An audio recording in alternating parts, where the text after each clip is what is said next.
안녕하세요. 윤명철 교수의 역사닭입니다. 역사가 재미없다고요? 저는 그렇게 생각하지 않습니다. 이 세상에 역사만큼 재미있는 게 어디가 있습니까? 여러분이 생각하는 재미있는 것들만 읽어보세요. 모든 것. 그거 다 합한 것이 역사예요. 얼마나 드라마틱합니까? 그런데 우리가 배운 역사, 아니 한국사는 잘못된 것이죠. 우리 역사학회가 잘못한 겁니다. 왜? 일본인들이 그렇게 만든 거거든요. 만약에 흔히 말하는 일제시대 때 우리 한국 사람들이 역사에 대한 관심을 갖게 되면 어떻게 되겠습니까? 왜 조선은 멸망했을까? 왜 우리는 일본의 식민지가 되었을까? 어떻게 하면 우리가 해방과 독립을 쟁취할 수가 있을까? 이걸 찾는 것이 역사거든요. 그러니까 일본인들 입장에서는 역사는 재미없는 것, 역사는 멀리에 되는 것, 그러니까 역사에서 의미라든가 아니면 교훈을 찾는 것이 아니라 몸이 건조한 그냥 연대나 외교말을 한 겁니다. 태종태세 문단세 예성윤등 임명선 광인효연 숙경용종 선원철 거순 이거 제가 역사학자로서 외우는 거 아닙니다. 여러분 다 아시다시피 제가 예전에 국민학교죠. 그리고 중학교 때 배운 거 외운 거예요. 아직까지도. 그게 무슨 의미가 있습니까? 학생들에게 얘기합니다. 백제가 660년에 멸망했다고? 정말? 백제는 660년 또는 663년에 멸망했을 수 있어요. 넘어갑니다만은 두 가지로 저는 부자에 더 무게를 두고 있어요. 또 한 가지는 연대가 중요하지 않다는 것이죠. 임금의 이름이라든가 관직이 중요한 게 아니죠. 국무총리, 기획조정실장, 뭐뭐뭐뭐 지금 그런 게 우리한테 무슨 의미가 있습니까?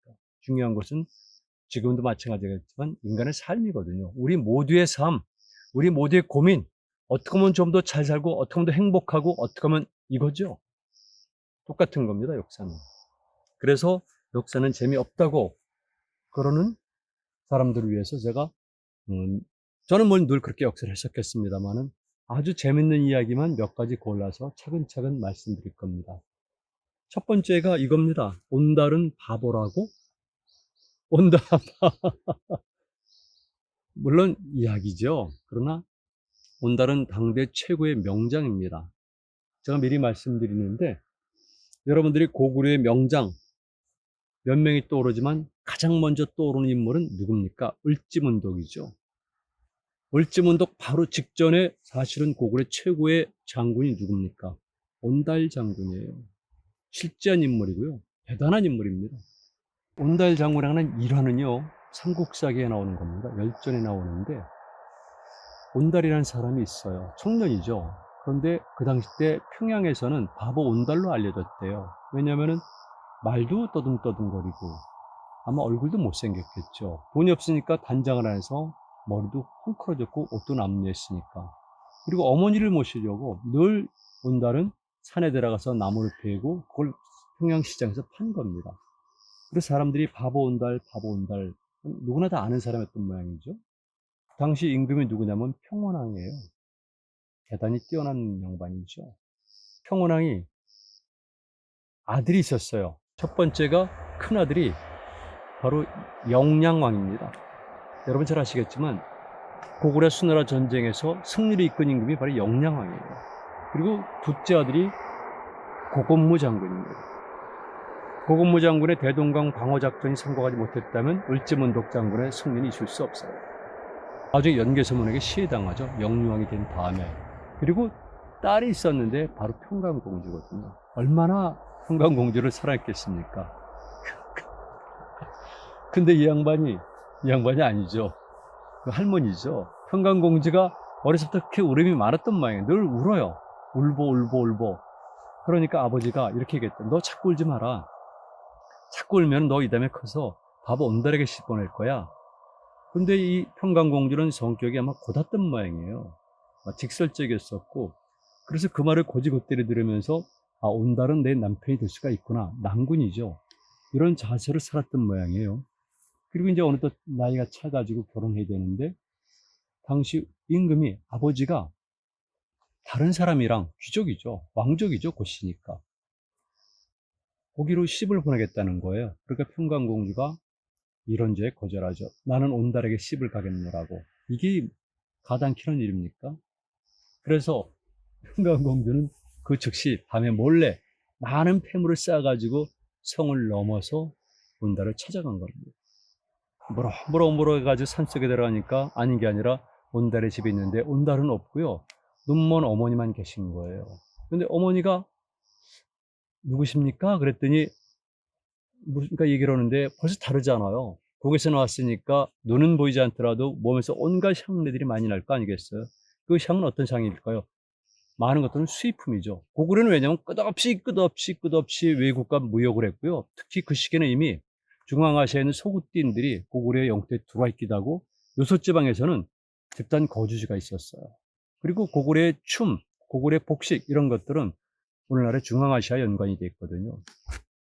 그래서 평강공주는 이러저러해서 제가 왔습니다. 얼마나 놀랬겠어요. 그리고 아니나 달라요. 조금 있다 와서 보니까 온달 장군이 나타났는데 뭐 말로 수가 없는 거죠. 그런데 평강공주는 정말 대단한 분이에요. 전 우리나라 여자의 모델로 그런 분들을 떠올려요. 평강공주가 나는 누구누구라고 얘기를 하고요. 그리고 지금부터 저와 함께 새로운 삶을 살고 나라가 필요한 인재가 되도록 노력을 하죠. 이렇게 부탁하는 겁니다. 그래서 먼저 어떤 일이 있냐면요. 평강공주가 자기 하자는 폐물을 가지고 일부를 팔아서 온달에게 줘요.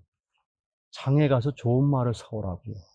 얘는 말을 볼 줄 아는 거죠. 온달도 그리고 평강공주도. 그리고 무기도 샀겠죠. 활이라든가 창이라든가 칼이라든가. 그래서 그 다음부터 평강공주와 함께 온달 장군은 열심히 무예를 연마하고요. 그리고 공부를 한 겁니다. 고구려는 왕족과 귀족 자제를 위한 태학이라는 교육기관이 있었고요. 모든 집안에는 경당이라고 해서 모든 청년들이 전부 다 공부를 하고 그다음에 활쏘기라든가 활 쓰는 방법을 배웠던 거예요. 온달은 돈이 없으니까 그런 기회마다 없었던 거죠. 그래서 세월이 지나가지고 이제 몇 년 지난 겁니다. 아버지 입장에서는 얼마나 애 같았습니까?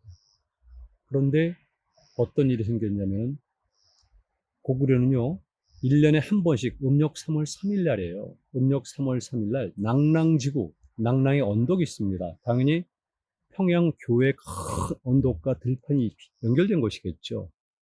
거기서 큰 대회가 열려요. 국중대회죠.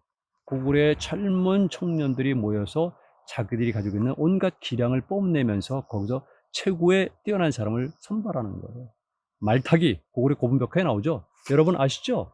무용청, 쌍용청 이런 데 보게 되면 고구려 젊은 사람들이 말을 타고 머리에는 새깃을 단 막 산과들을 날리고 호랑이 행해서 활을 날리고 그러잖아요. 파르티안 사법도 나와요. 말 타고 들어가면서 뒤를 쫙 돌아서 하는 파르티안 사법까지도 그림이 나와 있죠. 그런데 놀랍게도 거기서 가장 두각을 나타낸 젊은이가 있어요. 누구보다도 먼저 말을 타고 나갔고 먼 곳에 갔고 많은 것을 잡아온 거예요. 임금이 불렀죠. 누구인가?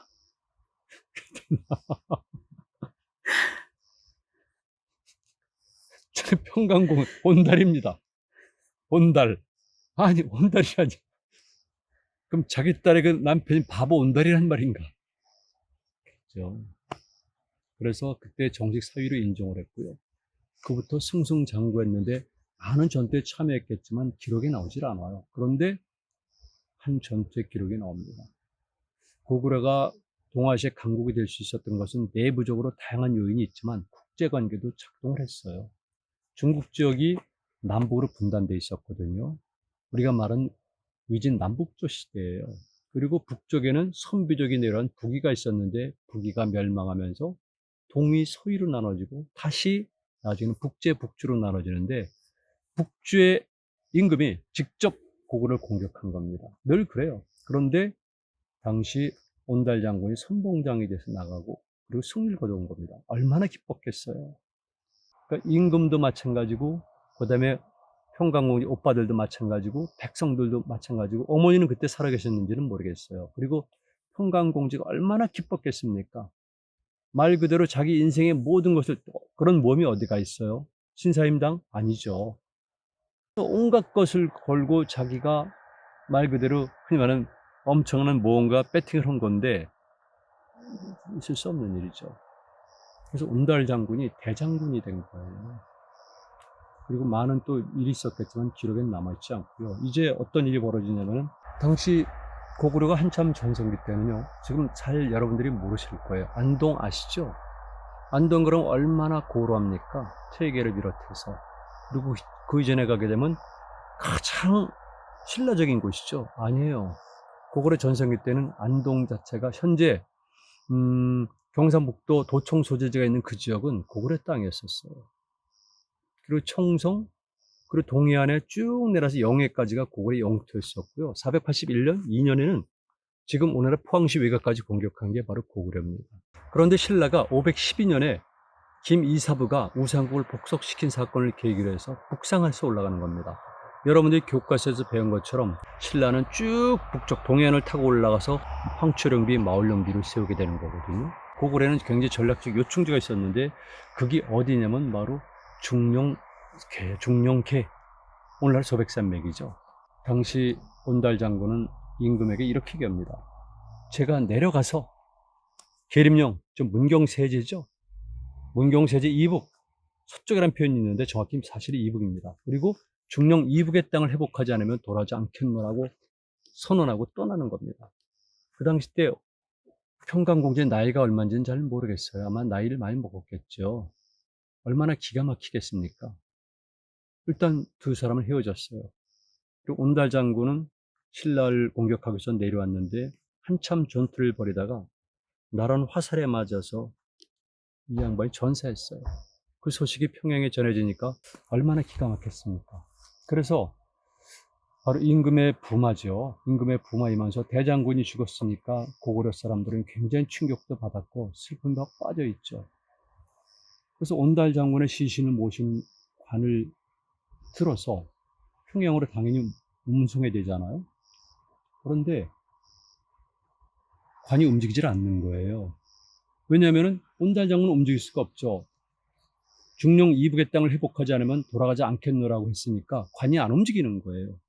그래서 평강공주가 평양에서 직접 내려옵니다. 어딘가 모르죠. 그 아차성, 아단성 여러 가지 명칭으로 되어 있는데요. 이 한자 글자 표기의 문제입니다. 그것도 지금 워컬 뒷산인지 아니면은 단양에 있는 온달산성인지는 확실히 몰라요. 평강공주가 전사지까지 내려와서 관을 쓰다듬으면서 얘기를 하는 겁니다. 이제 뜻을 이뤘으니까 고향으로 가시지요. 그래서 온달 장군의 관이 움직였고 온달 장군이 평강공주와 함께 평양으로 돌아왔다는 겁니다. 온달 장군은 대단히 뛰어난 명장이고요.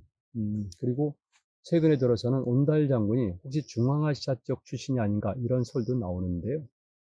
저는 기본적으로 오늘 이런 얘기를 하고 싶었던 겁니다. 왜 우리 역사상에는 위대한 인물들이 적은가? 여러분이 상상하는 것보다 엄청난 규모의 전쟁이 일어났고요. 그 전쟁을 승리를 이끈 명장들이 있었습니다. 우리 역사 속에서의 명장들. 그 중에 한 사람이 바로 바보 온달입니다. 이제는 우리는 바보 온달 그러지 말고요. 장군, 명장, 영웅 온달이라고 부르면 될 것 같습니다. 그런데 온달을 바보 온달이라고 희화시켜가지고 지금까지도 온달의 업적과 온달의 역할과 고구려 사람들, 고구려 사내들의 뛰어난 점을 계승하지 못하고 희화시키는 거죠. 저는 그런 관점에서 오늘 온달을 제 나름대로 재해석해 본 것입니다. 어떻습니까? 재밌습니까? 역사는 재밌어요. 그리고 저는 영화를 좋아하거든요. 영화 평론에 관한 책도 썼지만 어떤 영화보다도 더 기가 막힌 스토리입니다. 이것만큼 기가 막힌 스토리가 어디가 있어요? 역사는 재미없다고요?